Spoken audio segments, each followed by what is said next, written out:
Hello everyone, আসসালামু আলাইকুম। আপনারা সবাই কেমন আছেন? আশা করি যে যেখানে আছেন সুস্থ আছেন, ভালো আছেন। জি আলহামদুলিল্লাহ, আল্লাহর অশেষ রহমতে আপনাদের দোয়া ভালোবাসায় আমরাও অনেক ভালো আছি। তো প্রতিদিনের মতো চলে আসলাম আপনাদের মাঝে নতুন আর একটি ব্লগ নিয়ে। আর আজকের এই ব্লগটি স্টার্ট করছি বিকেল থেকে। তো গাইস, আপনারা সবাই আমাদের সাথে থাকুন, আমাদের এই ভিডিওটি প্রথম থেকে শেষ পর্যন্ত দেখতে থাকুন। আশা করি আপনাদের ভালো লাগবে। তো এই যে দেখতেছেন, এগুলো হচ্ছে এলাচ, এরপরে হচ্ছে গরম মশলা। তো দুধের মধ্যে হচ্ছে এগুলো দেওয়া হয়েছে চিনি। তো যাক, আজকে হচ্ছে ফাতেমার ফুপির বাসায়। ফাতেমার ফুপি আমাদেরকে কি বানিয়ে খাওয়াবে তা অবশ্যই আপনাদের সাথে পুরো ভিডিওতে শেয়ার করব। আশা করি আপনাদের ভালো লাগবে। তো এই যে এগুলো হচ্ছে চিনি দিয়ে দিছে তো দুধের মধ্যে। তো এটা হচ্ছে আমি সঠিক জানি না বলতে, আমি বানাতে পারি না এই পিঠাটা আর কি। আমরা বলি চিতই পিঠা, তো যাই হোক, তো ওনারা বলে দুধের পিঠা। কারণ আমাদের দেশে হচ্ছে দুধের পিঠা বলতে আমরা জানি পুলি পিঠা, দুধ পুলি, এরপরে হচ্ছে পাঁচ খাজের পিঠা। এগুলো হচ্ছে রসে বা দুধে ভিজানো হয় শীতের মধ্যে। আর ফাতেমার ফুপ্পিদের এলাকায় বলতে, ফাতেমার ফুপ্পির এলাকা যেটা, ফাতেমার এলাকা সেইটাই, তো বগুড়া। তো ওখানে হচ্ছে এই চিতই পিঠাটা আর কি বানায়, এরপরে হচ্ছে দুধে ভিজানো হয়, আর এইটাকেই বলা হয় দুধের পিঠা। তো যাই হোক, এই যে দেখেন দুধের মধ্যে কিন্তু ভিজায় দিতেছে চিতই পিঠাটা বানায়া। তো এটাই হচ্ছে দুধের পিঠা। না, আমি আগে পরে কিছু জানতাম না। তো আমার আপু হচ্ছে হঠাৎ করে বলতেছে যে পিঠা বানাই চলো। তো যাক, পিঠা বানানো শুরু করে দিছে। আর এটাতে এরকম ঝামেলাজনিত পিঠা না, দেখা যায় গুঁড়ো থাকলেই ঘরে পিঠা বানানো যায়। তো যাক, এদিকে হচ্ছে এটা হচ্ছে আমার ননাসের হাজবেন্ড, আর এদিকে হচ্ছে আমার দেবর দাঁড়িয়ে আছে। তো যাক, ওনারা হচ্ছে অনেকগুলো দই নিয়ে আসছে। এই যে দেখতেছেন, এগুলো হচ্ছে বগুড়ার দই। তো বগুড়ার দই বলতে একেবারেই অরিজিনাল বগুড়ার দই। এটা হচ্ছে দেশে থেকে আনা হয়েছে এইমাত্র। তো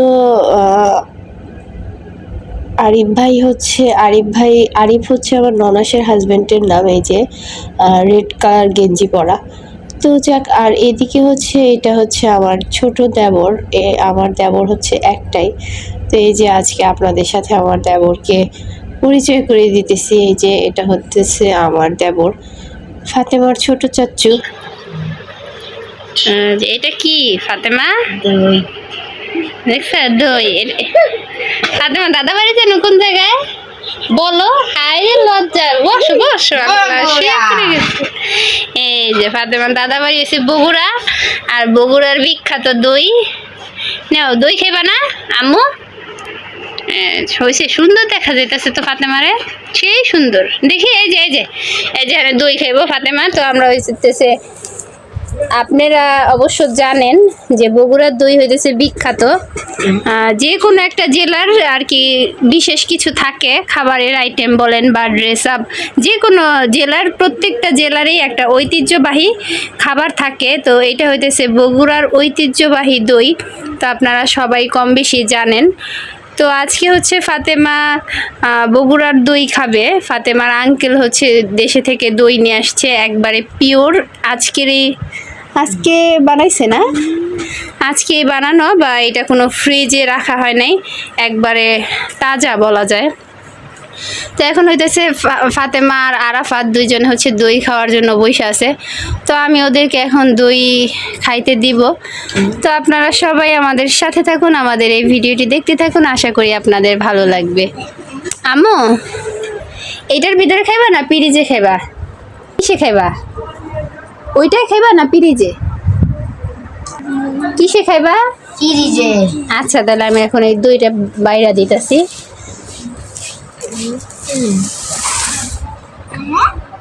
বগুড়ার দই।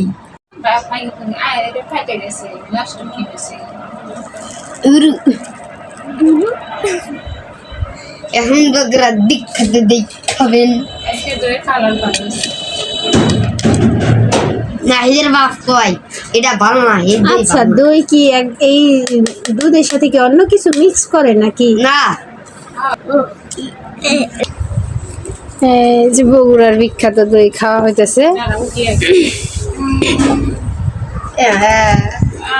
তাড়াতাড়ি খাও, তোমার ভাইয়া কিন্তু বেশি খেয়ে বলাইতেছে। তোমার দাদা বাড়ি এলাকার দই, তাড়াতাড়ি খাও। এই দইটা অনেক মজা, বুঝছো? টেস্টি। ঢাকা শহরে দই পাওয়া যায়, অবশ্য সব জেলায় পাওয়া যায়, কিন্তু বগুড়ার দইয়ের মতো দই হয় না, একেবারে স্বাদটা অন্যরকম। টেস্টি মজা দেন না বলো। ওহো আলিবাবু দেখতেছে। আলিবাবুরে উড়াই নেই আরে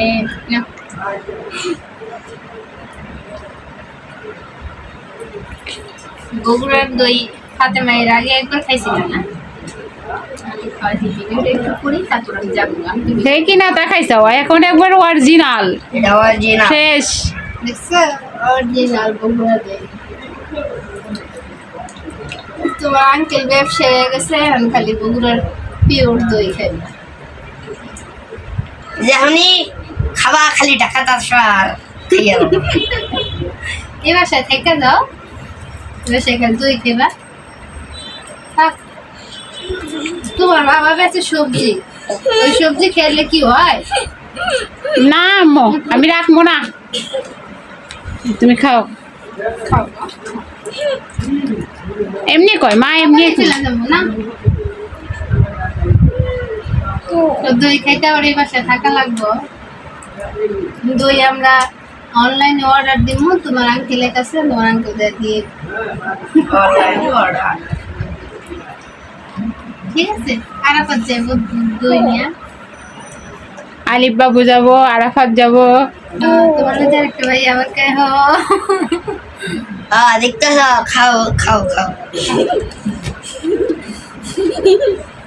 চুল মনে মনে করতেছে, তোরা খা খা।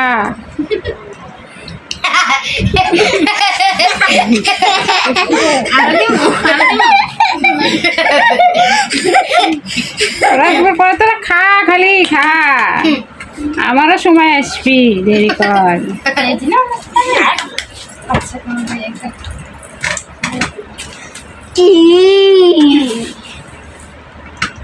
খাও আম্মা, যা। ফাতেমার আম্মু এক পাশে শেষ করে দাও।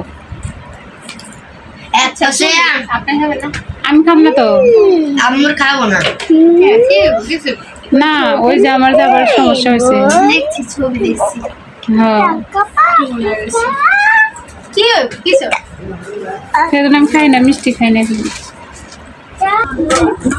পিঠা সব উল্টে উল্টে রাখছে।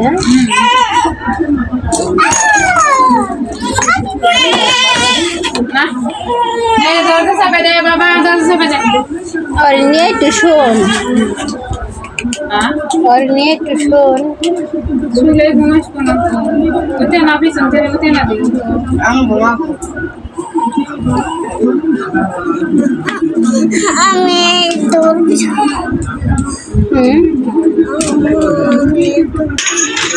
সুন্দর করে বসো।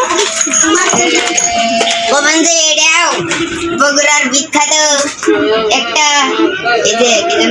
পিঠে, যেটা কেউ বানায় না। কেউ বানায় না।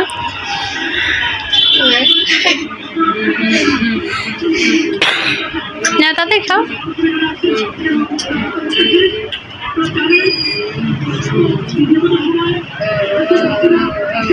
আমার পেটটা আমার একটা হাসি দাও তো, একটা হাসি দাও তো।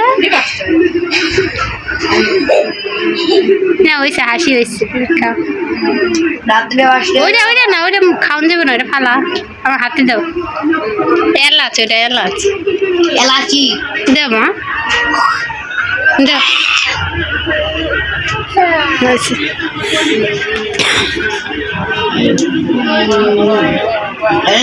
দুধ খাওয়া যাবে না।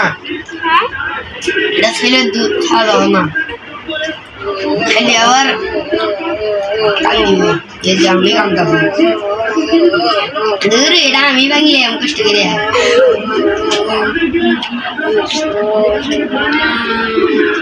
একটু ভাঙ্গে ভাঙ্গে দেও ফাতে মারে লোক ভেঙে ভেঙে দিতেছি লোক হ্যাঁ দূর আমার এত দূরে দিলে কেন আর কি খাইছো বাস্ট হয়ে যাবো আমারই এত কিছু দে আচ্ছা পুরা এটা তোমার না